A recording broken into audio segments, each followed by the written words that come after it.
Pemain ini diberikan kesempatan untuk menghabisi semua musuhnya malam ini juga, sehingga ia bisa memenangkan Squid Game tanpa harus memainkan permainan berikutnya. Semua ini adalah perintah dari frontman yang ternyata dulu juga sempat memainkan Squid Game dan berada di posisi Gi-hun saat ini. Namun frontman dulu benar-benar menghabisi semua lawannya, dan saat ini ia sedang melihat apakah Gi-hun akan melakukan hal yang sama dengannya. Ternyata Gi-hun tidak sanggup melakukan ini kepada peserta yang sedang tertidur, lalu mau tidak mau permainan pun harus dilanjutkan. Setelah memasuki arena, terlihat ada 3 tiang raksasa dan para pemain harus naik ke atas tiang itu. Ternyata di atas tiang inilah para pemain harus saling menyingkirkan satu sama lain dengan cara mendorong ke bawah. Tentu saja mereka akan menjalankan permainan sesuai dengan rencana, yaitu pemain yang akan dieliminasi adalah Gi-hun dan Bayi 222, lalu pemain cupu yang kini menjadi pecandu ini. Karena Gi-hun sadar dirinya saat ini sedang terpojok, ia pun perlahan mundur, sedangkan pemain 125 yang saat ini sedang halu karena kehabisan obat malah bertingkah seperti orang aneh. Dalam ronde pertama ini mereka harus menyingkirkan 1 pemain jika ingin lolos berenam. Tapi jika mereka ingin menyingkirkan Gi-hun, maka akan ada 2 pemain yang gugur sebab bayi itu sudah terhitung sebagai peserta. Gi-hun sudah benar-benar terpojok karena para pemain ini ingin menyingkirkan bayi di tangan Gi-hun. Karena pemuda ini sadar Gi-hun tidak akan memberikan bayinya begitu saja, ia pun membuat rencana untuk di awal ini mereka menyingkirkan saja pemain 125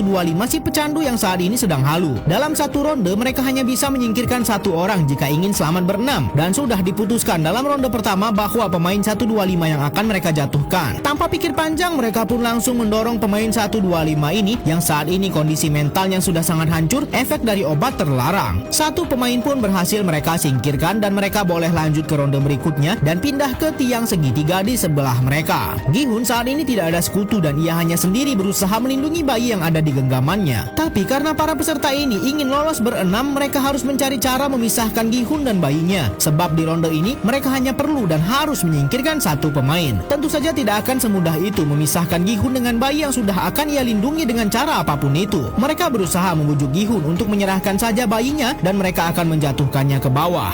Demi melindungi bayi yang ada di genggamannya, Gi-hun tidak akan pernah menyerahkan bayinya kepada para peserta arogan yang sudah bersekutu ini. Gi-hun tahu kalau di ronde ini ia gugur bersama bayinya, salah satu dari sekutu ini pasti akan ada yang dikorbankan juga, sebab di ronde berikutnya juga pasti ada yang harus gugur. Disinilah pergolakan mulai muncul. Perkataan Gi-hun membuat rasa percaya antar sekutu ini mulai hancur dan pemain yang memegang tongkat ini merasa dirinya lah yang akan dikhianati. Saat para sekutu ini sedang bertengkar, salah satu peserta mencoba memberikan saran, yaitu mereka akan menyambungkan jas mereka satu sama lain dan salah satu pemain akan mendorong Gi-hun dan bayinya. Mereka berusaha menipu Gi-hun bahwa pemain yang akan digugurkan pada ronde ini akan mereka undi jika Gi-hun mau memberikan bayinya. Tapi tentu saja Gi-hun tidak akan mudah ditipu dengan trik seperti itu. Karena sudah hilang akal, mereka pun mencoba mendorong Gi-hun, namun tidak ada yang tahu bahwa Gi-hun sudah membawa senjata yang diberikan frontman. Gi-hun langsung memotong jas yang mereka pegang dan hampir saja satu di antara mereka terjatuh. Pemain yang memegang tongkat ini pun malah mendorong sekutunya sendiri dan mengatakan bahwa sebenarnya ia berada di pihak Gi-hun. Pemain 333 ini baru mengaku bahwa ia ingin melindungi bayi itu dan mengatakan bayi itu adalah anaknya. Selama ini di dalam arena tidak ada yang mengetahui hal itu. Mengetahui fakta yang terjadi, para pria arogan yang bersekutu ini malah saling menyerang satu sama lain demi melindungi diri mereka sendiri. Dan bahkan saat sudah semakin terpojok, mereka malah mencoba menyerang Gi-hun dan ayah sang bayi. Tapi Gi-hun tentu saja tidak mudah untuk mereka kalahkan. Bahkan bapak tua ini pun juga sudah gugur. Namun kini hanya tersisa 4 orang. Tapi pemain 39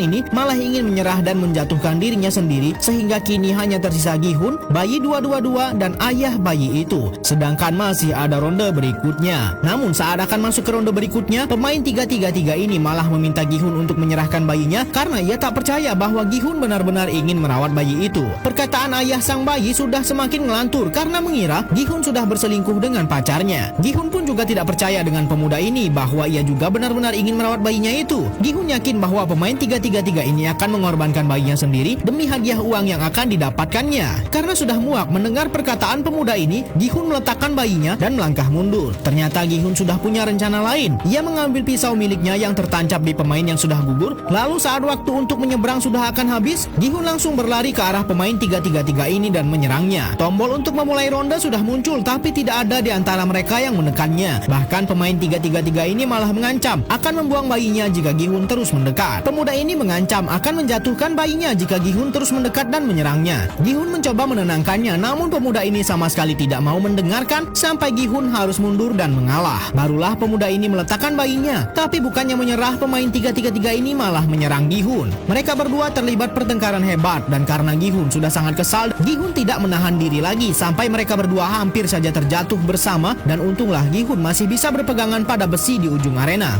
Namun pemain 3-3-3 ini tidak bisa lagi terselamatkan. Tapi saat Gi-hun kembali ke arena, ia baru sadar tombol untuk memulai ronde belum ditekan. Dan secara tidak langsung saat ini masih ada dua peserta, yaitu Gi-hun dan juga bayi 222. Gi-hun pun menekan tombol untuk memulai ronde terakhir dan ia mendekat ke bayi ini. Sementara itu, di luar arena, detektif Junho yang sudah melakukan perjalanan sangat panjang untuk mencari markas dan pulau tempat permainan Squid Game diadakan, akhirnya berhasil menemukan pulau ini dan ia masuk lewat jalur bawah air. Junho juga sempat meminta bantuan kepada tim kepolisian laut. Namun sayang pergerakan Junho sudah ketahuan oleh frontman. Kembali ke arena, saat ini baik VIP maupun frontman masih menunggu hal apa yang akan dilakukan Gi-hun. Gi-hun malah menjatuhkan dirinya dari tebing permainan dan membiarkan bayi 222 ini menjadi pemenang Squid Game. Semua VIP dan bahkan frontman tidak bisa berkata-kata melihat tindakan Gi-hun ini. Karena keberadaan mereka sudah ketahuan, frontman pun menyatakan bahwa permainan Squid Game sudah tamat dan mereka akan melakukan evakuasi besar-besaran, lalu tempat ini akan diledakkan. Junho yang baru saja menemukan tempat ini sadar kalau ada bom di dekatnya dan ia tetap masuk lebih jauh. Akhirnya Junho berhasil bertemu dengan kakaknya yang merupakan seorang frontman. Tak ada sepatah kata pun keluar dari seorang frontman yang saat ini sedang menyelamatkan bayi sang pemenang. Frontman pergi begitu saja, namun Junho pun harus segera keluar dari pulau ini yang akan segera hancur. Beberapa bulan setelah hancurnya pulau Squid Game, salah seorang pink guard yang berhasil menyelamatkan salah satu peserta pun menjalani hidup mereka kembali dengan normal. Dan ternyata frontman menitipkan bayi sang pemenang kepada adiknya Junho. Junho pun membaca pesan yang ada pada bayi ini dan saat Junho mengecek isi saldo kartu yang ada pada bayi pemenang itu, ternyata benar bayi itu mendapat semua hadiah Squid Game. Sementara itu sang frontman datang ke rumah anak Gi-hun di Amerika dan memberikan kabar kepada anak Gi-hun bahwa Gi-hun sudah meninggal. Frontman juga memberikan semua sisa uang kemenangan Gi-hun pada Squid Game sebelumnya kepada anak Gi-hun karena sebelumnya frontman sudah mengambil kembali uang kemenangan Gi-hun yang disembunyikannya. Frontman melakukan ini agar hadiah uang Gi-hun tidak jatuh ke tangan yang salah. Tapi sepertinya Squid Game masih belum benar-benar berakhir karena di negara ini agen Squid Game masih berkeliaran dan frontman melihat itu semua di depan matanya sendiri.